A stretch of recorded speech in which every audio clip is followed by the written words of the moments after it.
are watching TCR's Media Network with Mark Connors. Well, folks, good afternoon. Welcome to the show on this Thursday, February 23rd, 2017. Well, do you guys have a GoFundMe page up? Are you guys political at all in any way whatsoever? If so, your beliefs could actually get your GoFundMe page shut down. Can you believe that? Check it out. Let's go over here to Alex Jones and listen to this. Essentially, that went against their terms of service for hate speech and discrimination. So we are now joined by Brittany Pettibone. She has been somebody that went on to GoFundMe, tried to get some funds there to get her podcast advanced to the next level, and she got shut down. So Brittany, tell us about your story. I know it's been covered in a lot of mainstream news outlets, but you quit doing interviews because you didn't feel that you were getting fair coverage. Tell me, what is your side of the story being censored by GoFundMe? Yeah, actually, I refused to do any mainstream media interviews for regarding the GoFundMe because I didn't feel like they do me justice, and they didn't. I mean, I read the Associated Press and the Observer. The Observer never asked me for an interview, but the Associated Press did, and it was basically a hit piece. So I'm glad that I said no. But essentially what happened is I launched a GoFundMe just for $400 to get some podcast equipment because I was launching a podcast, and within 26 minutes of me launching this campaign, a man named Jed Legume, he's the editor-in-chief for Think Progress, he had found the GoFundMe, and he tweeted GoFundMe over Twitter and said, I think this podcast by a conspiracy theorist and white nationalist violates your terms of service. So essentially, they reached out to Bobby Whitmore, who is the spokesperson for GoFundMe, and apparently he said that my campaign for my podcast, which is based around traditionalism, just, talking about traditional values, he said that essentially that went against their terms of service for hate speech and discrimination. So I guess that's not allowed anymore to talk about traditional values. But my podcast no way intended to discriminate against anyone. I have people of different races and different ideologies, all across the right wing that are on the podcast. And so, but basically GoFundMe then took down my, within like an hour, they deleted my campaign, refund all the money, and banned me permanently from using the service ever again. And so it was just really interesting. About an hour after that, the Observer had come out with an article, and that, the fastest thing I've ever seen. And then a couple days later, the Associated Press did one. And this is with no proof. This is just, hey, you're a white nationalist. We got to cut you off. This is just some guy on Twitter just said, oh, by the way, white nationalists can't have it. Yeah, did they actually cite any exact example of something you've done or said, or did they just quote traditionalist?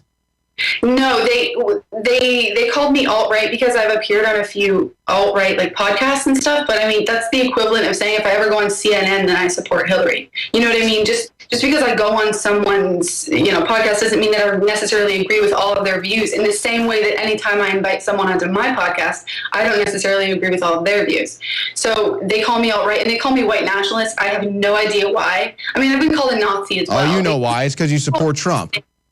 That's all it is. Things to shut you down, to deplatform you, because...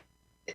Well, and I'm glad you brought that point up about CNN, because I've used GoFundMe in the past to fund some of the things grassroots-wise to get myself to this point. In fact, if it wasn't for GoFundMe, I might not even be at this desk right now, all the people that helped support me when I was just getting started.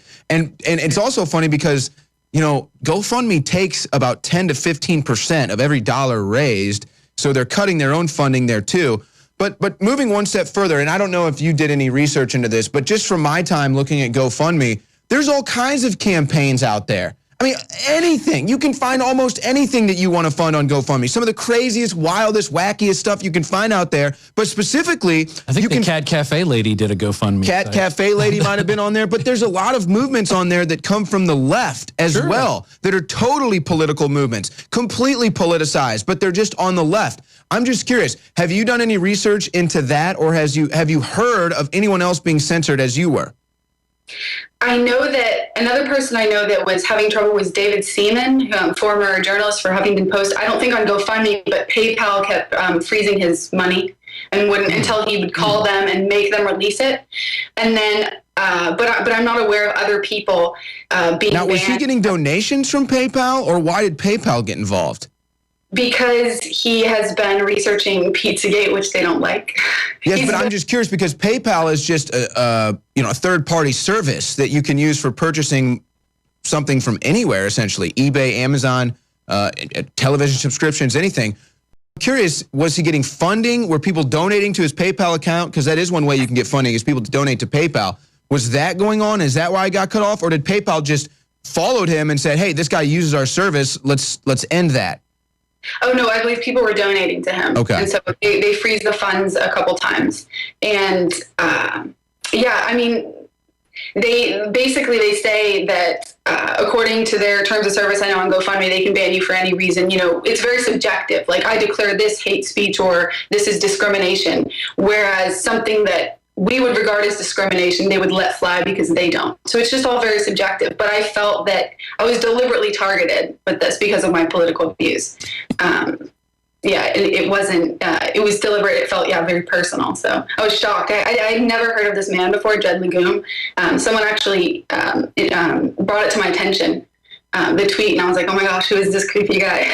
This really shows the danger of these online monopolies. Like PayPal is kind of taking over online paying. GoFundMe is kind of the one place. There's others, but these guys are the kind of the leaders, and they get to this spot. Like Google with SEOs. Exactly. Google's the biggest thing out there right now. And what they do is that once they get their monopoly, then they start Facebook. Then they start saying, oh, we're going to limit the things that we don't like based on whatever our culture decides to be or what our CEO's culture is. And it's not about freedom of speech or freedom of expression. It's just about cutting people off that we don't like in hopes of pushing their ideas down. And it's not about debate. Because when you ask these people to debate, which you've done many times, you get the same story backed with no evidence, and we saw this with the Tucker Carlson clip that Paul Joseph Watson played earlier. That was terrible. She's got these same talking points that everyone else has, like Donald Trump is literally going to blow up the planet. None of this stuff is based on real reason at all whatsoever. And I'd like to point out,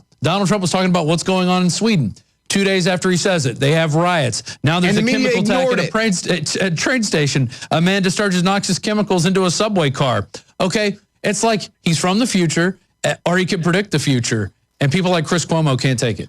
And what you just alluded to, Rob, is how there's such a centralization of power with, companies like Alphabet owning Google, YouTube. It's this consortium of power, and it's gotten to a point now where if they can reach a precipice where they essentially have control over the entire hiring process, control over who gets what or access to what or censored from what, that's how they're going to start censoring the world, especially now that the world is moving towards such a digital platform. Everything's digital now. Yeah. They can very easily make these blanket algorithms, make these blanket, censorship movements to just stop an entire group of people from voice being heard.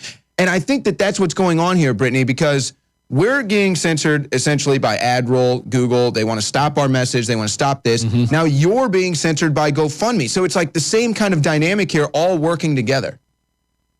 Yeah, exactly. And I mean, I know there are certain people who would like to start alternatives to, I know WeSearcher is one, like to GoFundMe. The difficulty is because we're being labeled Nazis and white supremacists and, white nationalists by these people without any evidence, mind you. What banks are going to want to work with them? Because they're Nazis. So it's very difficult to because we have no support from their side. They're not objective in any way.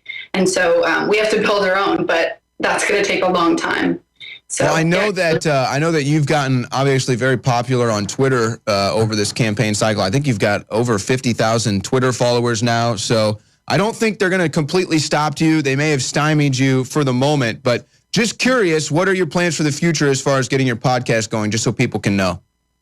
My podcast, I've already started. It's on SoundCloud, but it's also on YouTube. I have video. So my channel is just Brittany Pettibone. And I've had 3 guests so far, one of like Tommy Robinson, Lauren Southern. So some great guests so far. It's been wonderful. So that, and then I'm also, I'll continue writing, working on our 2nd book, Verdict Day, with my twin sister, Nicole. And so those are my projects for the foreseeable future. All right, well, we're in this together. You're getting censored, we're getting censored, and it's all because, and it's just beyond Trump. We do support Trump, but really we just want to red pill the world. I think that's what it comes down to. And it's all coordinated. These attacks are all coordinated to happen all at the same time. For a chilling effect, definitely. Thanks for joining us, Brittany. Thank you, Brittany.